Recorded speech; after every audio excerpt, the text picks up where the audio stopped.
Je dirais, en regardant un peu la salle, bonjour mes enfants quelque part. Moi j'ai 65 ans là.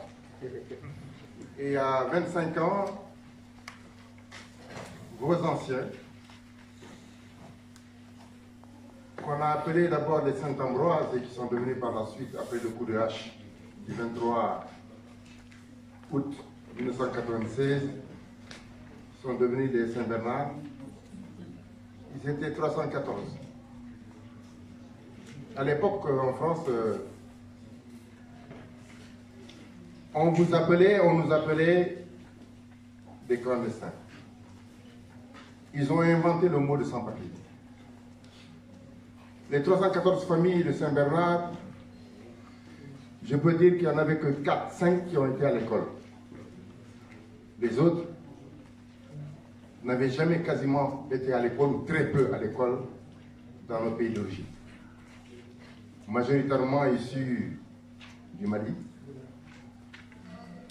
en partie issus du Sénégal, très peu, surtout les délégués qui ont été connus mondialement à l'époque,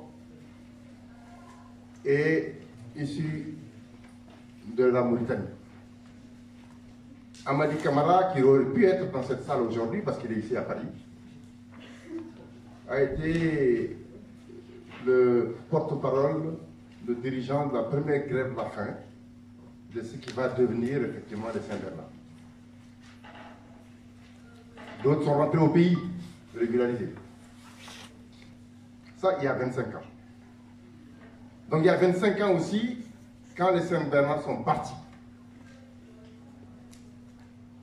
13 parents d'enfants français à l'époque. Comme quoi la loi a beaucoup évolué, changé. À l'époque, vous avez un enfant ici, vous allez en mairie ou au tribunal, vous prenez effectivement la carte d'identité de votre enfant, vous étiez sans papier, vos enfants étaient français. Ce sont les lois Meignery d'abord, puis ensuite Pasqua, qui vont changer ça, concrètement. Donc, 13 parents d'enfants français chez moi, à Lille, chez nous, ont décidé, quand ils ont vu le 18 mars 1996, les 314 qui vont devenir les Saint-Bernard occuper l'église de Saint-Ambroise, ont décidé d'entrer en grève la faim. C'est comme ça qu'est né notre collectif, le comité des sans-papiers 59. Bon, l'histoire fait que ce comité des sans-papiers a une particularité. Il est peut-être le seul collectif qui est resté de façon permanente pendant 25 ans, vivant, existant, quels que soient les hauts et les bas. Il a 15 000 régularisations à son actif, en 25 ans de lutte. Il a aussi à son actif quelque chose d'important, hein, qu'un Premier ministre de la République française vient s'adresser à un préfet pour lui dire, appelez le comité des sans-papiers, donnez-leur autant de régularisation qu'ils veulent, parce que nous, moi, Premier ministre, qui suis candidat à la présidentielle de 2002, je ne veux pas de grève la faim du comité des sans-papiers 59. Nous avons eu le record de régularisation à l'époque. Sans grève la faim. C'est la seule grève la faim effectuelle. C'est les 14 grèves la faim. Camarades, vous avez décidé de vous battre, c'est très bien. Et d'ailleurs, à Lille, quand nous avons appris effectivement cette histoire de marche de la solidarité, on a dit, ah, bravo, nos amis et camarades, et frères parisiens et sœurs parisiennes se réveillent là. Eh bien, on va essayer effectivement d'être ensemble, et c'est vrai, dans le cadre de la marche, il y a une vingtaine de nos marcheurs camarades qui ont fait le chemin avec vous jusqu'à Paris. Moi, je voudrais dire, pour ne pas être long, qu'est-ce qui me semble important, ou qui nous semble important, parce que nous, on a régulièrement des bilans écrits de ce que nous faisons depuis 25 ans. On est auteur, comme collectif, de plusieurs livres, avec l'aide de sociologues, même porte-parole, parce que Saïd Bouamama, par exemple, sociologue, est aussi porte-parole du comité des sans-papiers, même si la figure tutélaire des porte-parole à Lille, c'est ma personne, ma modeste personne, comme on dit. Mais nous sommes 4 porte-parole, effectivement, de ce mouvement depuis 25 ans, qu'on a construit avec chacun son rôle, très clairement. Qu'est-ce qui est important à retenir? C'est quelle que soit la situation, maintenez la visibilité collective des sans-papiers par des actions minimales. Nous, depuis 25 ans, tous les mercredis, sauf depuis le confinement, nous sommes à 18h, place de la République, en face de la préfecture. Qu'on soit 10, qu'on soit 1000, on est tous les mercredis, place de la République, devant la préfecture. Pour rappeler à l'État, mais aussi pour rappeler en fait aux Français que nous sommes des sans-papiers et que nous demandons à être régularisés. C'est le minimum. Ensuite, en fonction effectivement de nos décisions d'Assemblée générale, parce que nous sommes organisés en Assemblée générale, moi je suis porte-parole du mouvement, mais je ne vote pas en Assemblée générale. Je suis force de proposition, j'apporte des analyses, j'ai fait des réflexions avec les camarades, je soumets mes réflexions, c'est eux qui votent et qui décident de leur action. Eh bien, nous ajoutons effectivement les occupations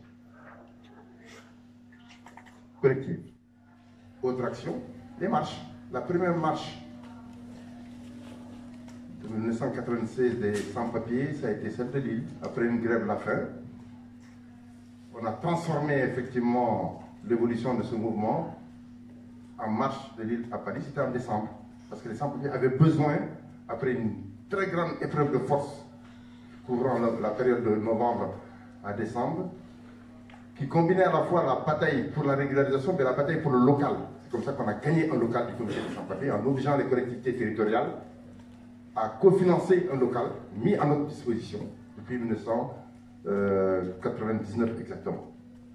Parce qu'on a eu un local gratuit, hébergé, forçant la mairie à l'époque jusqu'en 1999 avant qu'on nous vire et nous redonner en nouveau effectivement un local.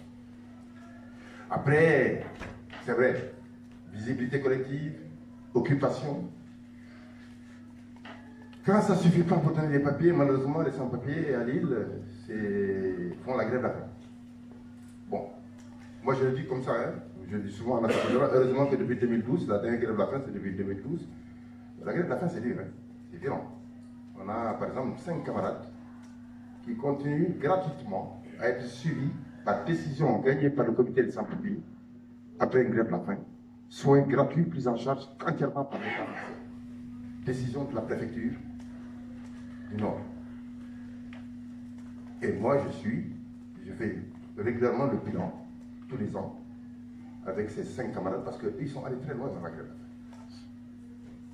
Donc attention, hein, c'est une arme, certes ça peut être une arme, mais qu'on n'utilise pas n'importe comment. On ne joue pas avec, très clairement.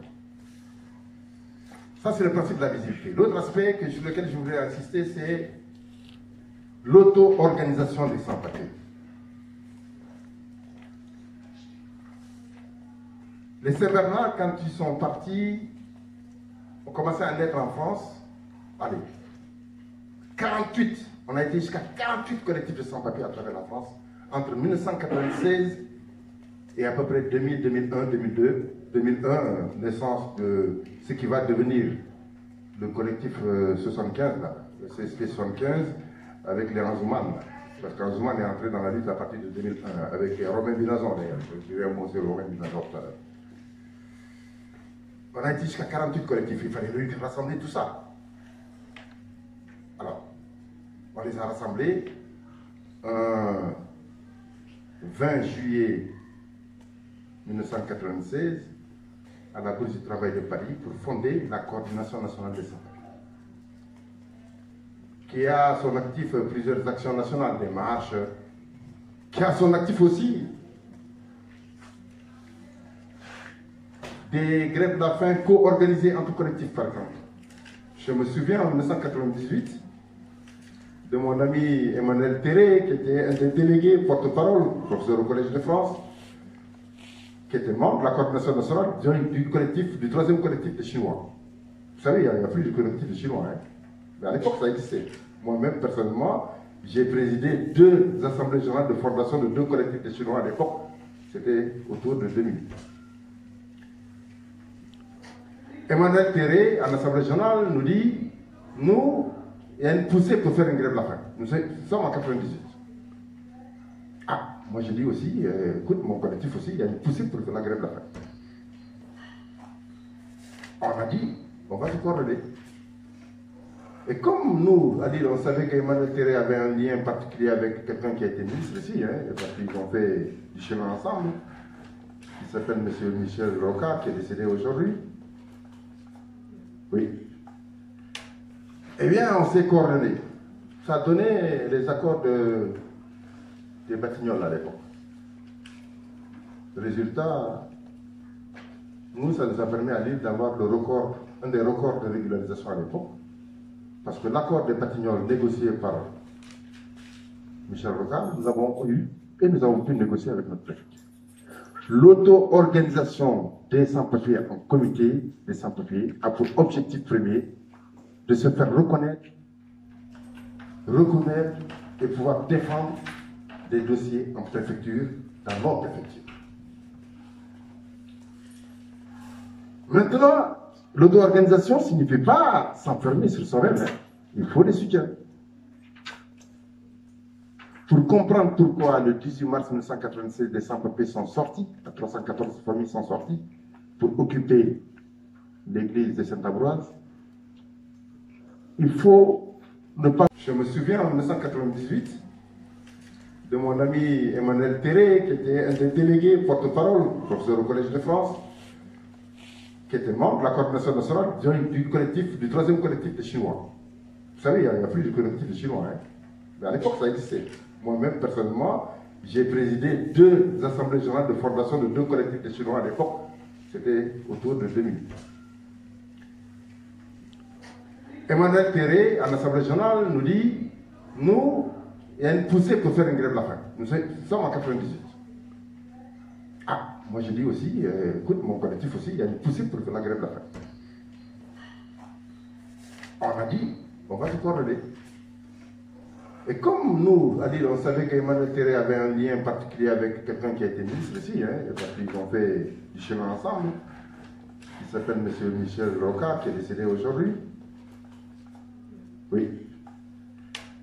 Eh bien, on s'est coordonné. Ça a donné les accords des Batignolles à l'époque. Résultat, nous, ça nous a permis à l'île d'avoir un des records de régularisation à l'époque. Parce que l'accord des Batignolles négocié par Michel Rocard, nous avons eu et nous avons pu négocier avec notre préfecture. L'auto-organisation des sans-papiers en comité des sans-papiers a pour objectif premier de se faire reconnaître et pouvoir défendre des dossiers en préfecture, dans notre préfecture. Maintenant, l'auto-organisation ne signifie pas s'enfermer sur soi-même. Il faut des soutiens. Pour comprendre pourquoi le 18 mars 1996, des sans-papiers sont sortis, 314 familles sont sorties, pour occuper l'église de Sainte-Ambroise, il faut ne pas oublier qu'en novembre-décembre 1995, quelques mois auparavant, il y a eu un puissant mouvement ouvrier ici. Et qui a été marqué par un certain nombre d'actes. C'est la fameuse grève de novembre-décembre 1995. Où, ici à Paris et dans d'autres endroits, notamment à Lille, eh bien, des actes antiracistes ont été posés dans le mouvement. Des actes de solidarité avec les sans-papiers ont été posés dans le mouvement. Ça a donné des idées aux 314 familles de Saint-Bernard. C'est là où ils sont allés. Donc l'auto-organisation, qui est indispensable des comités des sans-papiers, doit s'accompagner sur la recherche de liens avec tout l'ensemble, je dirais, l'arc-en-ciel des associations, organisations politiques, syndicales, effectivement, de solidarité et antiracistes dans ce pays. C'est ce que nous appelons dans notre jargon l'auto-organisation sans sectarisme. Mais attention, notre expérience à Lille n'est pas forcément exactement la même expérience ailleurs. Nous avons l'Assemblée générale des sans-papiers. On a à côté de l'Assemblée générale des sans-papiers, on a bâti progressivement des militants qui sont chargés du suivi des dossiers, donc qui ont une connaissance en matière de droit des étrangers, etc., ou qui se sont forgés cette connaissance, comme toutes les associations, mais qui sont mis au service de l'Assemblée générale et qui sont chargés d'aller exercer ce que nous appelons la défense argumentée du dossier en préfecture. On m'a dit 5 minutes, je vais devoir arrêter là-bas, mais je voudrais dire un mot sur la question, effectivement, du mot d'ordre de régularisation de tous les sans-papiers. C'est ça qu'on n'a pas réussi. On a réussi des régularisations globales partielles. Il y a des expériences comme ça à Lille. Je sais que, par exemple, les Anzouman Sissoko ont été régularisés dans le cadre de régularisation globale partielle. Sous la houlette d'un camarade, effectivement, qui est décédé, qui s'appelle Robert Bilanzon, qui est le premier sans-papier qui, en tant que sans-papier, a représenté la coordination nationale des sans-papiers en 2001 lors du 5e anniversaire des associations loi 1901. C'était Jospin qui était Premier ministre.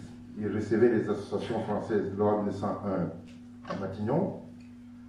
La coordination nationale des sans-papiers a écrit en disant la lutte la plus exemplaire qu'il y a ici depuis quelques décennies, depuis quelques années. Nous sommes en 2001, nous avons commencé depuis 1996, la longue marche de sans-papiers pour les papiers. Il n'y a pas de raison qu'effectivement un représentant de la coordination nationale des sans-papiers ne soit pas reçu.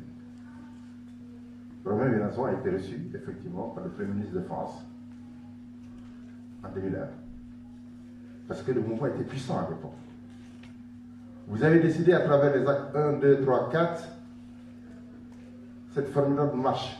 Oui, il va y avoir des problèmes, les marcheurs ne sont pas encore régularisés, etc. etc.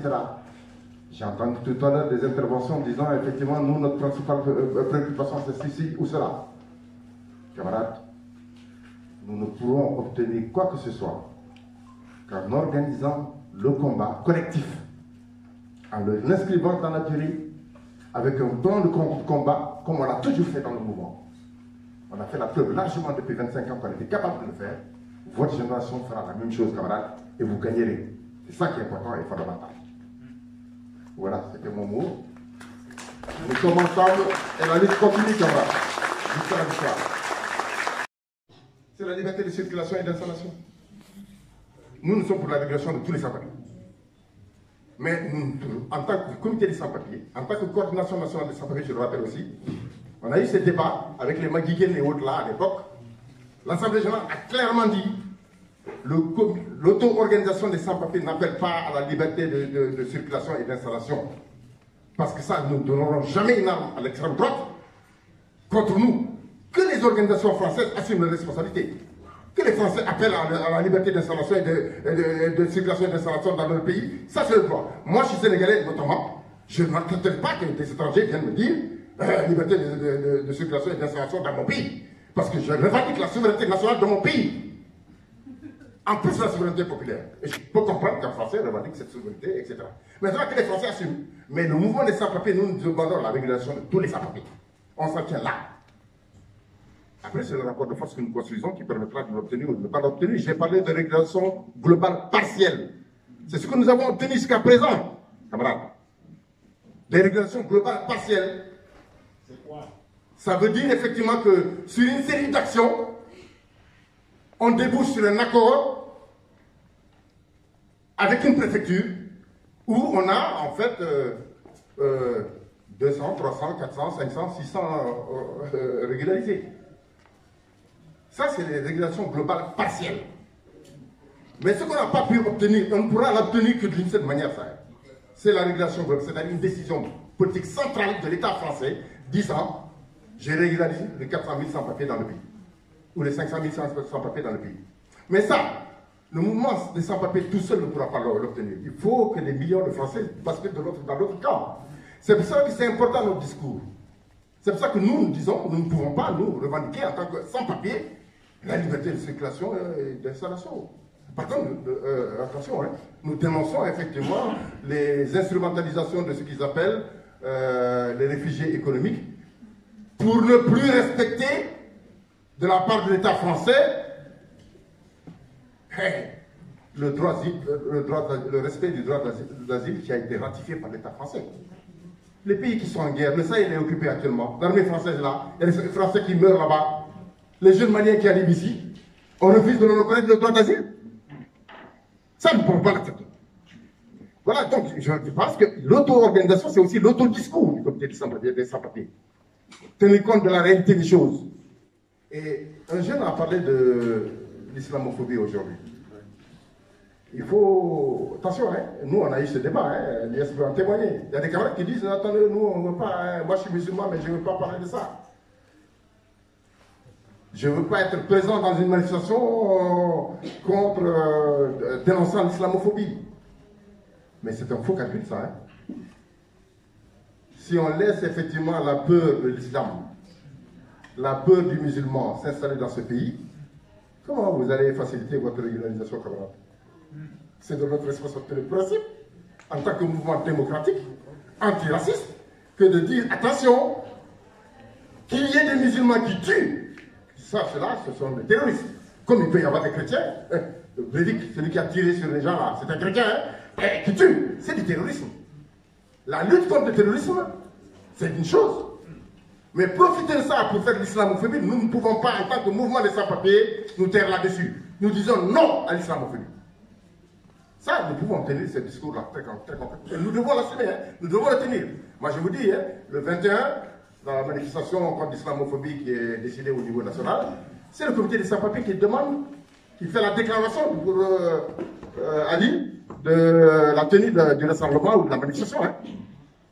Toutes les manifestations aujourd'hui, de toutes les associations issues de l'immigration à Lille, c'est le comité des sans-papiers qui le demande, qui fait la déclaration d'organisation de ces manifestations à Lille. Parce qu'on s'est imposé historiquement. Alors que nous sommes faibles, hein. Il y a une cinquantaine de sans-papiers qui sont mobilisés aujourd'hui à Lille. Hein. Mais il y a un potentiel. C'est-à-dire qu'on sait que sur les cinquantaines de mobilisés, demain, ils peuvent être un facteur, Denis l'a rappelé tout à l'heure, comme en 2012, lors de la grève à la fin, un facteur effectivement de faire sortir des centaines et des centaines de sans-papiers dans une lutte frontale, très concrètement, malheureusement, trop souvent, grève à la fin. Quel est le rôle des soutiens? Je vais donner l'exemple, j'entends des camarades parler du 93 là. Historiquement, la coordination 93 des sans-papiers, je ne sais pas comment elle est organisée aujourd'hui, mais historiquement, comme moi j'ai participé à leur fondation, d'ailleurs à l'époque, hein, dans les années 96, j'avais un bon camarade qui est décédé d'ailleurs, qui était membre de cette coordination, qui s'appelle Hassan Samb. Ils lui ont rendu un hommage il y a quelques années, là, hein, concrètement la coordination 93, mais je crois que la génération actuelle ne connaît pas, traîne pas à ce niveau-là. Elle était organisée de la façon suivante. Il y avait l'Assemblée générale des sans-papiers, il y avait l'Assemblée générale des soutiens, et les deux assemblées générales se réunissaient ensemble. Pendant longtemps, ça a été comme ça, entre 1996 jusqu'à peu près 2004, à ma connaissance, concrètement. Chez nous, à Lille, c'était pas comme ça. Les Saint-Bernard, dont j'ai parlé tout à l'heure, c'était pas comme ça. Les Saint-Bernard, par exemple, avaient une particularité quand même. Il y avait l'Assemblée des femmes, à Saint-Bernard. Il y avait l'Assemblée des hommes.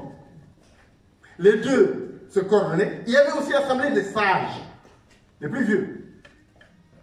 Je peux en témoigner parce que moi j'ai participé, je parle de Bambara, hein, je suis Diagne, mais je suis Traoré, toi tu es mon fils, toi. Et quelquefois ma maman, parce que maman est Traoré. Voilà.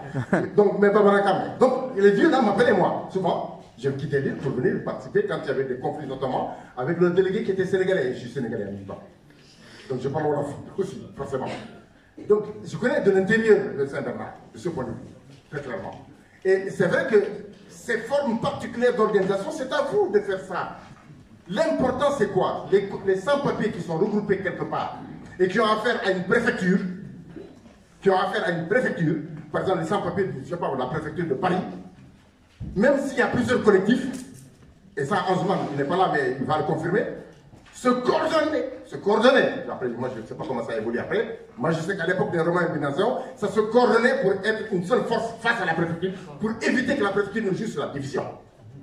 Si vous êtes plusieurs collectifs sur Paris, mes camarades, auto-organisez vos collectifs, mais coordonnez-vous par rapport à effectivement pour devenir interlocuteur avec Paris, avec le préfet de Paris. C'est valable pour la coordination 93, pour être interlocuteur de la préfecture du 93, ainsi de suite, etc. C'est plus facile en province, parce que généralement on a une seule préfecture, c'est un peu plus facile. Quel est le rôle des soutiens? Le rôle des soutiens, c'est vous qui le définissez. Moi, je n'ai pas de définition particulière à vous donner sur le rôle des soutiens. Si un collectif décide que dans son auto-organisation, Il y a effectivement des soutiens qui ne sont pas sans papier, qui sont dedans. C'est le cas de Lille. Moi, je n'ai jamais été sans papier. Je suis porte-parole du mouvement. Mais personne à Lille ne permettra, aucun sans papier ne permettra à Lille, à un soutien quelconque de venir dire Roland, tu ne peux pas parler parce que tu es un soutien. Et tu n'as jamais été sans papier. Ils ont décidé que c'est comme ça qu'ils se sont organisés. Ils ont décidé que les responsabilités, ils ont confié à tel. C'est l'auto-organisation qui a décidé ça. Camarades, respectons. Avançons. On a fait la même chose avec la coordination nationale des sans-papiers. L'UNSP, là, dont on a parlé, l'Union nationale des sans-papiers, que les Sissoko et les Diallo Koundelekoun ont créé ici à un moment donné en tant que tel, en divergence avec nous, hein, moi je ne cache rien, hein, ils le savent, en divergence avec nous, très clairement. Je veux dire, nous, à Lille, en tant que tel, mais on a respecté. Chaque fois qu'ils ont fait appel à nous, nous sommes là. Baudelaire, on était là. Quand ils ont occupé la bourse du travail de Paris, c'est moi qui, personnellement, qui ai négocié avec en fait, la CGT de Paris, parce qu'en même temps, je suis responsable de la CGT. Pour que, effectivement, les choses se passent le plus court possible. Après, il y a eu, effectivement, cette évacuation forcée des camarades, effectivement, par le service de la CGT à l'époque. C'est ça la réalité. Et bien, Diallo Koundelekoun a été régularisé pendant l'occupation de la bourse du travail de Paris. Ça, je peux le dire, parce que j'ai participé quand même, effectivement, sur la définition de la tactique, sur comment obtenir des régularisations à l'époque. Donc, que l'auto-organisation, ça ne signifie pas qu'on chasse un Français. Le camarade là, vous l'avez vu, Stéphane là, vous l'avez vu, comme représentant du comité des sans-papiers par rapport à l'organisation de votre marche. Ouais. Mais c'est un Français, hein, il n'a jamais été sans-papiers. Mais l'Assemblée nationale s'est réunie. On a dit, quel est le camarade, vu la faiblesse de notre mouvement des sans-papiers à Lille actuellement, quel est le camarade, militant du mouvement, qui peut, par sa situation personnelle, servir de lien avec, effectivement, la marche nationale. Mais il a été décidé. Mais nous n'accepterons que personne ne vienne lui dire qu'il est français, qu'il ne peut pas parler au nom des sans-papiers. Le comité des sans-papiers dans son autonomie a décidé que c'est lui qui va nous représenter. Que tout le monde doit absolument respecter ça. Donc nous c'est comme ça que nous sommes organisés. Donc partez de vos réalités. Il y a des endroits où certains auront des militants plus ou moins aguerris, qui vont apporter leur savoir-faire, etc. Je suppose que, par exemple, Denis, que je connais un peu lui, hein, et Christian, que j'ai vu tout à l'heure, d'Ivry, là, que je connais aussi depuis assez longtemps, ils vont apporter, selon la place que l'Assemblée générale des sans-papiers va le confier comme place et rôle, tout ce qu'ils peuvent apporter comme implication, etc., etc. Ne vous interdisez rien, camarades, à partir du moment où la seule question fondamentale, dans un collectif de sans-papiers, qui décide en dernière instance? Parce que c'est votre lutte, quelqu'un l'a dit tout à l'heure. Qui décide en dernière instance? C'est vous. Ça, si c'est respecté, camarades, ne vous interdisez rien du tout. Parce que c'est ça le prix de la victoire. C'est comme ça qu'on va gagner.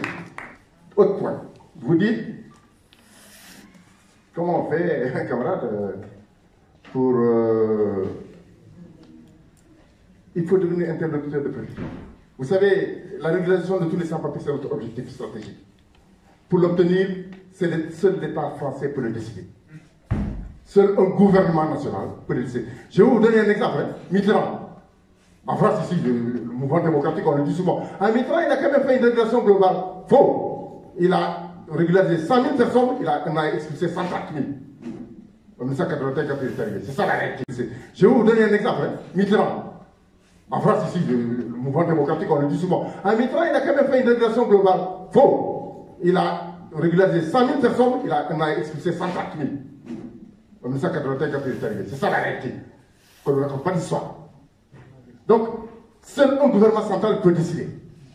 Mais en attendant, camarades, on va pas maintenir les collectifs de sans-papiers avec des sans-papiers qui ne sont jamais régularisés. Hein. Oh. Tout ce qu'on peut arracher, il faut l'arracher. Et il n'y a pas d'autre voie. Il faut vous entendre. Il y a des endroits où on peut s'entendre avec des associations. Par exemple, Saint-Denis. Je donne l'exemple de Saint-Denis que je connais historiquement. Saint-Denis, quand ils allaient en préfecture, en tout cas entre 1996 et au moins jusqu'à 2004, quand ils allaient en préfecture, il y avait des sans-papiers qui venaient avec eux. Parce que ça avait été gagné, ça. À Lille, nous, quand nous avons une rencontre, l'IS, il vient d'arriver à peine dans le mouvement, il a rencontré la délégation de la préfecture.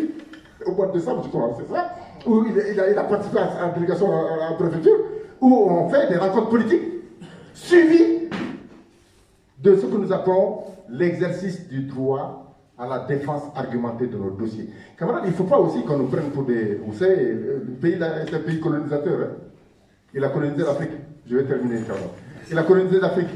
Et c'est vrai qu'on a des administrations qui, presque instinctivement, se comportent vis-à-vis de nous comme à l'époque coloniale. Hein. Il y a une transposition littérale de cette tradition de l'État français vis-à-vis de l'immigration ici. C'est pour ça que nous ne sommes pas des usagers de la préfecture. Nous revendiquons le terme usager de la préfecture. Comme n'importe quel Français qui va faire sa carte d'identité, qui va faire son passeport ou je ne sais pas quoi, quel papier d'identité de voiture, etc. C'est ça. Il faut rompre avec l'esprit du colonisé, camarade. Si nous le faisons ça, nous bâtissons nos collectifs, nous repérons nous-mêmes les compétences qu'il y a autour de nous. Elles sont variables selon les réalités des collectifs. Mais quand même, ensuite, on mène le bras de fer avec la préfecture avec laquelle on est en face à face. Je termine en disant la chose suivante.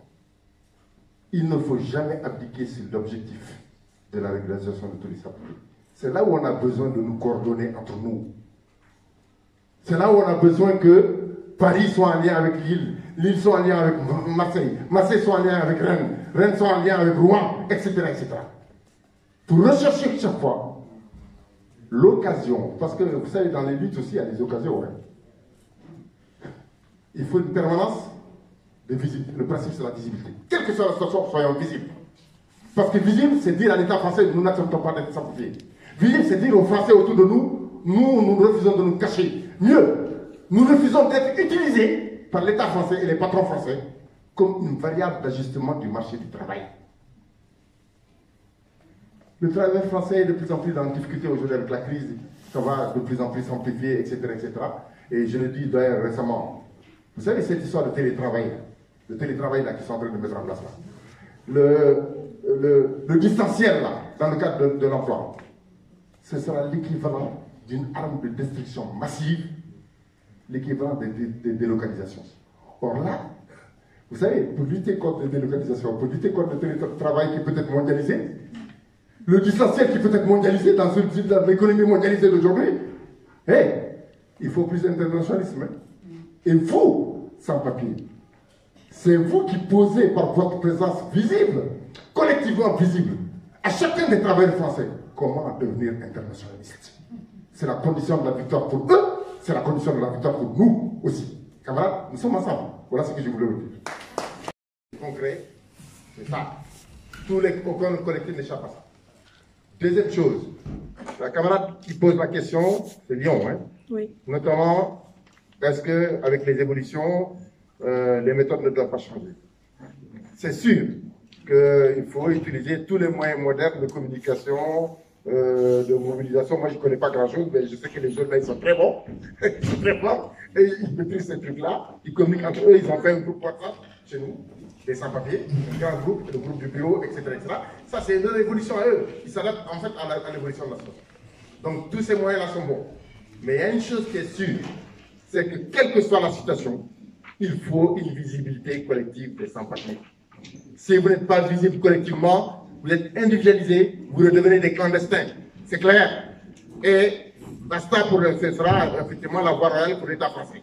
Parce qu'ils ne cherchent que ça. Ce n'est pas les expulsions. Hein. Les expulsions, c'est l'arbre qui cache la forêt. La vraie forêt, c'est de vous utiliser dans le travail souterrain. Travail pour les patrons, vous mettre à disposition des patrons. C'est ça l'objectif des lois racistes. C'est ça l'objectif effectivement de la création des sans-papiers dans ce pays. Ces économies, par la nature, ont besoin de ça. Comme par la nature, l'économie a besoin des chômeurs. Donc, c'est clair. Donc, je veux dire, j'insiste sur ce point-là, c'est la visibilité collective. La forme de la visibilité dépend de votre réalité militante. Ça peut prendre des formes d'occupation, des formes d'une action par semaine, une action par mois. À vous de déterminer en fonction de ce que vous êtes prêt à faire pour pouvoir effectivement obtenir vos papiers. Troisième point qui me semble important. Les élections sont effectivement des moments qu'il ne faut pas rater. Le mouvement des sans-papiers ne doit pas rater les moments des élections. C'est des moments où effectivement nous devons être le plus visible possible, et le plus visible collectivement possible, pour poser les vraies questions que nous voulons poser à la société française et à l'État français et aux politiciens français. Je termine vraiment cette intervention sur un exemple très précis. Sarkozy a été élu président de la République en 2007. Pendant la campagne électorale de Sarkozy en 2007, il a parlé comme Marine Le Pen, exactement, ou même le père Le Pen, des sans-papiers. On se réunit, CSP 59 en Assemblée générale. Moi, j'ai dit une phrase seulement aux camarades. Si vous laissez Sarkozy dire ça, ce qu'il vient de dire sur vous, vous ne le punissez pas. Ce n'est pas bon pour nous. Il y a un camarade qui se lève du fond de la salle et dit, mais Roland, tu veux dire quoi? Punir. Comment on peut punir un président de la République? J'ai dit, devriez-vous pour aller frapper à son local de campagne.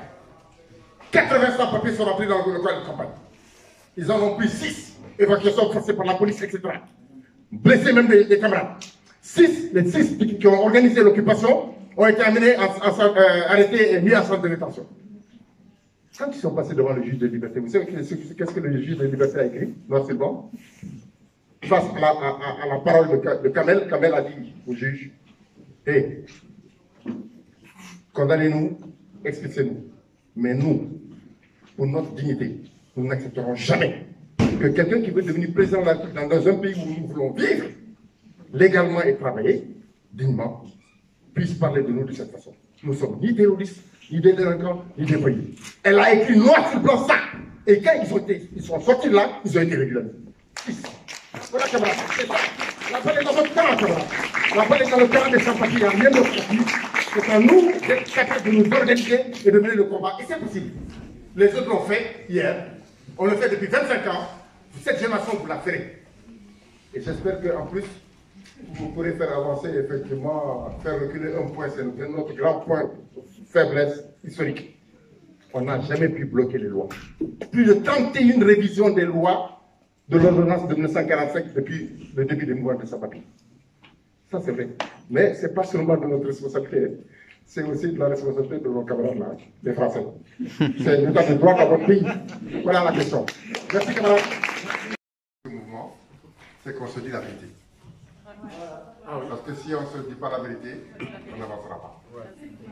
Quand on dit qu'il faut régulariser les marcheurs, qui peut régulariser les marcheurs? C'est le ministère de l'Intérieur. Or, où est la porte pour le ministère de l'Intérieur? On l'a pas. Donc ça, il faut être clair. Par contre, j'ajoute la chose suivante. Ah oui, si on parvient à organiser une occupation à Paris, en réunissant tous les collectifs parisiens, une cible précise, 300, 400, 500, 600, 700, 1000 sans-papiers sont à l'intérieur de la cible, et on demande au ministère de l'Intérieur, nous voulons vous rencontrer pour demander la régularisation des marcheurs, là on change la donne. C'est ce qu'il faut faire là. Au lieu de prénicher là, la régularisation des marcheurs. C'est clair. Il n'y a que les actions qui payent. Alors on va se poser la question. Si c'est les Parisiens qui le font maintenant, que les collectifs parisiens parviennent à se coordonner à s'entendre, ils ont une cible, ils rentrent là. Ils demandent à rencontrer le ministère en demandant la régularisation des marcheurs. Attention, si vous êtes 400, 500, 600, 1000 personnes qui occupent, ceux qui sont occupants là et qui ne sont pas marcheurs, qu'est-ce que vous allez en faire? Oui, mais qu'est-ce que vous allez en faire par rapport à la rencontre avec le ministère si on demande que la régularisation des marcheurs? C'est un peu compliqué tout ça. Moi, je vous pose ces questions-là pour ouvrir les yeux et vos oreilles sur il n'y a pas une seule action qui régularise. Ça n'existe pas. Vous avez marché? Très bien. Il faut l'inscrire maintenant dans un plan de travail. Un plan de lutte qui tienne compte des marcheurs. Ça, c'est clair, c'est ce que je vous ai annoncé. Nous, on ne peut pas dire à nos marcheurs, vous avez marché, ça c'est zéro. Mais on ne peut pas leur dire non plus, on ne leur a jamais dit, vous avez marché, vous serez régularisé après. Ça, c'est pas vrai. Et ils l'ont accepté. Il y a eu le débat, hein, mais ils l'ont accepté, ils ont compris. Maintenant, comment on va faire en tenant compte du rapport de force du moment pour réinscrire notre action en n'oubliant jamais les marchés? C'est ça qui est important. Hein? Une petite histoire. En 2000, il y a une grève de la faim de 64 jours. On avait une jeune femme qui s'appelait Anissa, qui s'appelle toujours Anissa d'ailleurs, et qui est rentrée dans la faculté de Lille. Elle sortait de la faculté de Lille, il y avait 2000 étudiants derrière pour venir soutenir les grévistes là.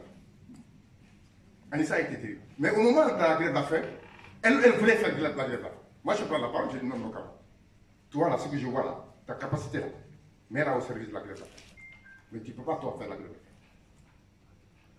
Je me suis permis de lui dire ça comme ça. Et finalement, elle n'a pas fait la grève de la faim. Tous les grévistes ont été régularisés. Mais elle m'a insulté en assemblée générale devant tout le monde. Mais lorsque nous avons obtenu la grève de la faim virtuelle de la régularisation, le premier nom, c'était Anissa. Elle a été régularisée. C'était un an, un peu plus tard. Vous n'avez pas le droit de créer une situation où vous n'avez plus, c'est-à-dire des actes qui posent la confiance entre vous. Quand il y a l'inconfiance, on ne peut plus lutter. Nous sommes condamnés de créer la confiance, mais ça se crée, hein? Ça se travaille. Ça ne tombe pas du jour au lendemain. Hey, moi, je viens d'Algérie, je viens du Maroc, je viens du Sénégal, je viens du Burkina Faso, je viens de la Côte d'Ivoire, je viens du Mali, je viens de la Guinée, etc. Comment voulez-vous que du jour au lendemain, la confiance se crée entre vous? Ce n'est pas possible. Il faut la bâtir, cette confiance. Donc, moi, ce que je propose, quelqu'un a parlé des Belges là. Vous pouvez y ramener à Paris comment faire avec les Belges. Hein. Ça, c'est possible, ça. Occuper un endroit. Les Diallo là ont déjà fait ça, hein. Les Sissoko là ont déjà fait ça. En tout cas, moi, surtout, Romain, c'était le spécialiste des occupations, hein. Concrètement. Mais les cibles, ici, il y a des cibles importantes. Il y a des cibles, si vous frappez, il y a certaines cibles ici à Paris. Si vous frappez ces cibles-là, si vous parvenez à mettre 400 personnes dans une de ces cibles-là, Macron, il va devoir bouger un peu. Mais ça se prépare par le secret. Voilà. C'est clair. Moi, je propose effectivement que, bon, ok, non, on a fait l'acte 4. Allons vers l'acte 5, qui peut être des actions communes, nationales, autant qu'on puisse le faire, qui seront inégales selon le niveau de développement et de mobilisation des sans-papiers dans les collectifs, mais avec l'optique de, attention Macron, tu veux te présenter à l'élection présidentielle là, en 2022, là, nous on va inscrire notre action dans la durée et préparer aussi l'élection comme toi. Autre point. Camarades, vous savez, dans ce pays, depuis la pandémie, on parle des premiers de corvée. Vous êtes les premiers de corvée, hein, dans beaucoup de domaines. Hein. Oui. Mais faites-en la démonstration, camarades. Ayat, notre trésorière du comité des sans-papiers, a été régularisée, première de corvée. Karima, membre du bureau du comité des sans-papiers régularisé, première de corvée. Parce qu'il faut savoir exploiter ça dans les rapports avec la préfecture. Faire la preuve. Vous ne pouvez pas vous tenir un discours, dire les premiers de corvée, on va s'en occuper, et ne pas l'appliquer aux sans-papiers. On fait la preuve, on a la démonstration, on dépose sur votre table, vous faites quoi? Ça aussi, vous êtes capable de le faire. Vous êtes capable de le faire avec vos soutiens. Voilà. Donc, il ne faut pas désespérer, camarades. On tient le bon bout. À partir de ce soir, on se donne, allez, c'est un objectif. Oui. Dans quelques temps, ce qui se passe en Belgique va se passer à Paris. Ceux qui le peuvent ailleurs, le feront aussi en fonction de leur rapport de force. Voilà ce que moi je propose effectivement, qu'on s'inscrit dans ça. Après, une fois qu'on s'inscrit dans ça, vous allez, le reste, là, ça vient tout seul. Hein. Et la lutte continue. Merci, camarades.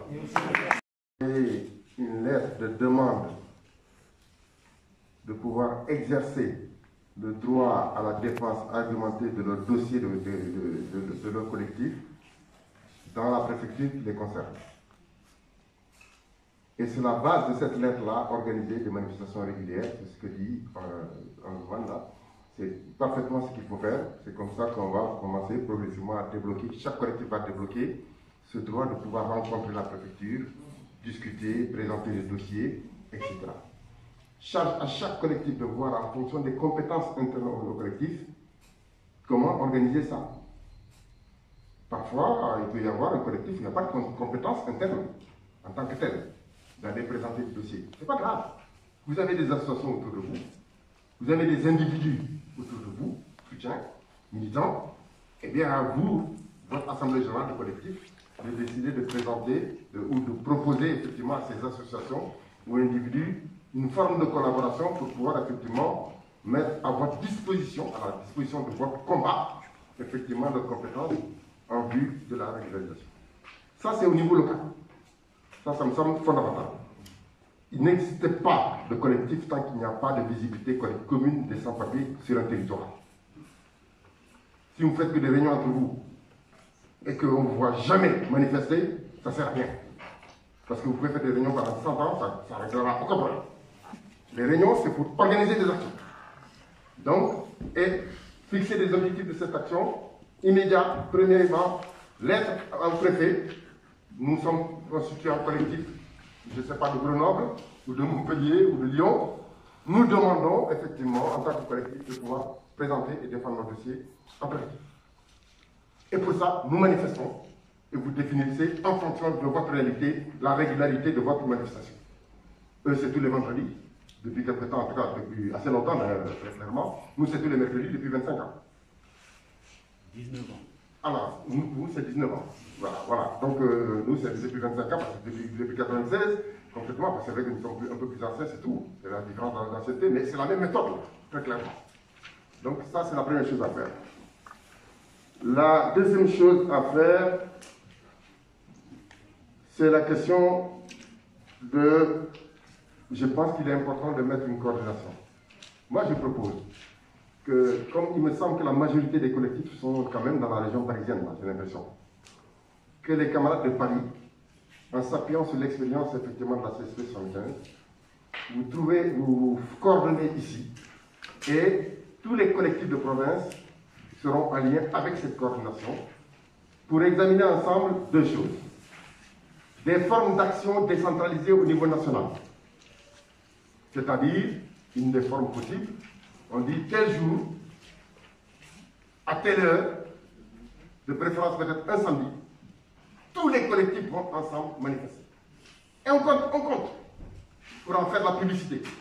Nous étions, allez, 20 000, 10 000 sur le territoire national de sans-papiers qui, tel jour, ont manifesté ensemble.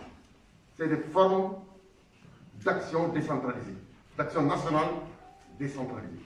Ce qui n'empêche pas à chaque collectif, en fonction de sa réalité, de définir d'autres formes d'action en tant que tel. Troisième proposition, concrètement. Cette coordination doit s'appuyer sur au moins deux documents. Alors, je n'ai pas amené ce que nous avons fait il y a 25 ans, on a mis en place une charte à l'époque, de la charte de la coordination nationale des sans-papiers. Et quand l'UNSP est né aussi, vous êtes doté d'un document. Ici, les collectifs qui sont nés avant, pendant et après une marche nationale qui a été initiée par des camarades de Paris, où il y a des soutiens qui sont organisés dans le cadre de cette marche nationale et qui sont impliqués comme militants, et il y a des comités des sans-papiers qui sont aussi impliqués comme militants. Il faut garder cet espace-là. Cet espace me semble important. Parce que c'est l'espace où vous élaborez, les CSP, les collectifs vont élaborer avec les soutiens des stratégies communes, des réflexions communes, des interventions communes, des actions communes. Donc il faut garder ça. Mais en même temps, parallèlement, ça n'empêche pas qu'on puisse, les collectifs, dans la coordination basée sur Paris, en s'appuyant sur l'expérience effectivement de la CSP 75, d'accord, eh bien, qu'on puisse doter cette coordination, dont il faudra définir le nom, mais vous pouvez le définir ici à Paris. Les camarades, à un moment donné, ils avaient dit l'UNSP. Après, c'était le ministère même. Ils ont même créé le ministère de la régulation de tous les sans-papiers quand ils étaient à Aboti, etc., etc. Donc les noms, vous les déterminez, peu importe le nom que vous allez choisir. Mais ce qui est important, c'est qu'il faut s'appuyer sur la marche. Et pour s'appuyer sur la marche, un élément qui est fondamental, c'est de doter, en lien avec la marche, cette coordination d'un mémorandum, lettre ouverte à M. Macron. Parce qu'il ne faut pas abandonner l'objectif de la marche qui était d'aller voir Macron. Ce n'est pas parce qu'on n'a pas réussi qu'il faut aujourd'hui abandonner ça. Donc il faut se doter d'un document argumenté. Nous avons proposé dans notre lettre à vous, en disant que nous sommes prêts à proposer une mouture. C'est une mouture que vous allez mettre, amender, critiquer, améliorer, changer des choses, etc. L'essentiel, c'est qu'on débouche sur un consensus par rapport à ce que nous appelons une lettre ouverte mémorandum, qui sera en même temps la mémorandum de la marche si les soutiens, dans la partie soutien, sont d'accord avec le contenu, mais des CSP coordonnés au niveau national à travers la coordination locale parisienne. Est-ce que je me fais comprendre? J'espère avoir été très clair. Nous offrons notre service, effectivement, et notre expérience pour élaborer ce type de mémorandum, parce qu'on a déjà fait ce mémorandum quand on a été, je ne sais plus si vous étiez là, si, Sissoko était là, quand on a été au Parlement européen, je ne sais plus quelle année, 2004. Voilà, on avait fait effectivement apparemment un mémorandum. Quand on a fait, il y a plusieurs, la marche nationale de Marseille à Paris, il y avait un mémorandum aussi. 2002, etc., etc. Donc, il y a l'expérience des mémorandums, et là, ce serait un mémorandum lettre ouverte, effectivement, à M. Macron, pour ne pas lâcher, en fait, les choses en papier. Maintenant, je vais vous faire une proposition que j'ai indiquée un peu hier dans une de mes interventions. On va avoir des élections dans ce pays, l'année prochaine. Nous sommes au mois de mars. La marche a eu lieu, beaucoup d'espoir et d'espérance ont été déçus. Comme beaucoup de camarades l'ont exprimé hier, en disant nous avons marché, nous n'avons pas de résultat. Il y a une chose qu'on doit toujours faire dans un mouvement de lutte, c'est que quand on décide de donner une forme de lutte particulière avec un objectif particulier, même si la forme de lutte utilisée ne permet pas de l'obtenir immédiatement, de ne jamais abandonner cet objectif. Il faut qu'on trouve les moyens d'interpeller clairement et fortement Macron. Il a été méprisant, il ne nous a pas répondu. Ok, on part, mais on lâche. Le deuxième élément sur lequel je voulais attirer votre attention avant de faire la proposition concrète. J'espère que vous avez suivi le débat Darmanin-Le Pen. Le Pen a dit à Madame... non, Darmanin a dit à Madame Le Pen, mais vous êtes ramollie, vous êtes molle là. Madame Le Pen lui a répondu, mais votre livre-là, je l'ai pu l'écrire. Ce sont ces deux termes qui vont borner le débat électoral de l'année prochaine, de la présidentielle de France. Tu peux répéter, s'il te plaît? Je disais que le débat Le Pen-Darmanin, Darmanin a dit à Madame Le Pen, mais vous êtes ramollie, vous êtes molle. Madame Le Pen lui a répondu, mais j'aurais pu écrire votre livre, M. Darmanin. Ces deux termes, ce sont ces deux termes qui vont borner le débat, les enjeux électoraux de l'année prochaine présidentielle dans un pays comme la France. Il faut être clair. C'est toute la stratégie de Macron qui rêve de répéter, récidiver ce qui s'est passé en 2017. Un deuxième tour, Marine Le Pen, Macron, il emporterait. Or, tout le monde est conscient ici, aujourd'hui, que le rejet de Macron prend des dimensions et des proportions énormes dans ce pays. Et comme on nous entraîne sur le terrain de la fascisation, du fascisme, et du débat sur le fascisme, mais moi je vais vous dire, camarades, réfléchissez bien à ce que je vais vous dire. Décembre prochain, janvier prochain, à Paris, tous les collectifs de Paris, ceux qui existent déjà, ceux qui ne sont pas encore nés, qui vont naître entre-temps, peut-être, je l'espère, trouver les moyens, voir les moyens de réaliser une chose qu'on a ratée historiquement dans le mouvement national des sans-papiers. Parce qu'il était mal préparé. Et j'en veux beaucoup à Romain Bilazon. Je lui ai dit ça pendant sa mort. Ça qui nous a présenté le gros lot. Occuper Notre-Dame du Chardonnay. C'est une église de ce pays qui est ici à Paris, qui est tenue par l'extrême droite, le pays, l'extrême droite de l'église catholique. Or, tout le débat aujourd'hui du fascisme en France, de la fascisation en France, c'est l'islamophobie. Si vous occupez à 1000 personnes, cet endroit-là, ça va avoir une résonance énorme. Mais attention, on n'occupe pas comme ça un endroit, cet endroit-là, avec, sans savoir ce qu'on va dire comme discours. Toute action du comité des sans-papiers, des mouvements des sans-papiers doit être accompagnée d'un discours et d'un objectif tactique du moment. Comme on sait que la campagne électorale va être bornée sur l'islamophobie, etc., occuper Notre-Dame du Chardonnay, c'est dire, attendez, mais oh, les vrais fascistes, ils sont là, hein, et ils ne sont pas de la religion musulmane. Premier message. Il faut savoir le dire intelligemment. Attention. Deuxième, très concrètement, cette occupation a pour objectif de diriger le mouvement des sans-papiers comme étant un mouvement par nature même antifasciste.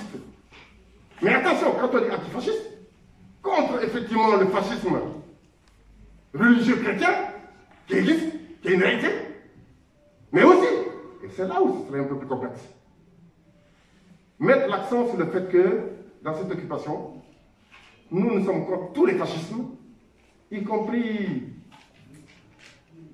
ceux qui viennent acheter des clubs de foot comme le Paris Saint-Germain. Vous voyez de quoi je parle là?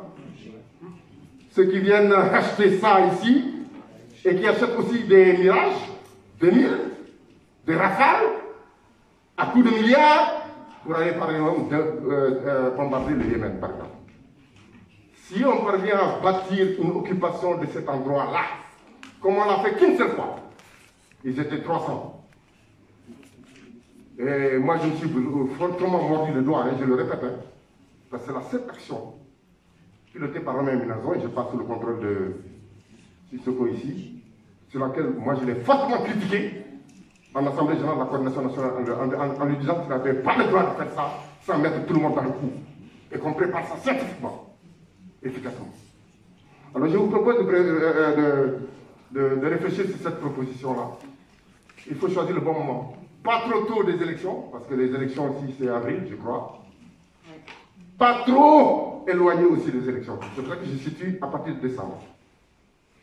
Alors, certains vont dire, mais vous savez, une occupation c'est secret, on n'en parle pas, etc. Mais c'est secret, oui. C'est le jour qui est secret. Le moment qui est secret.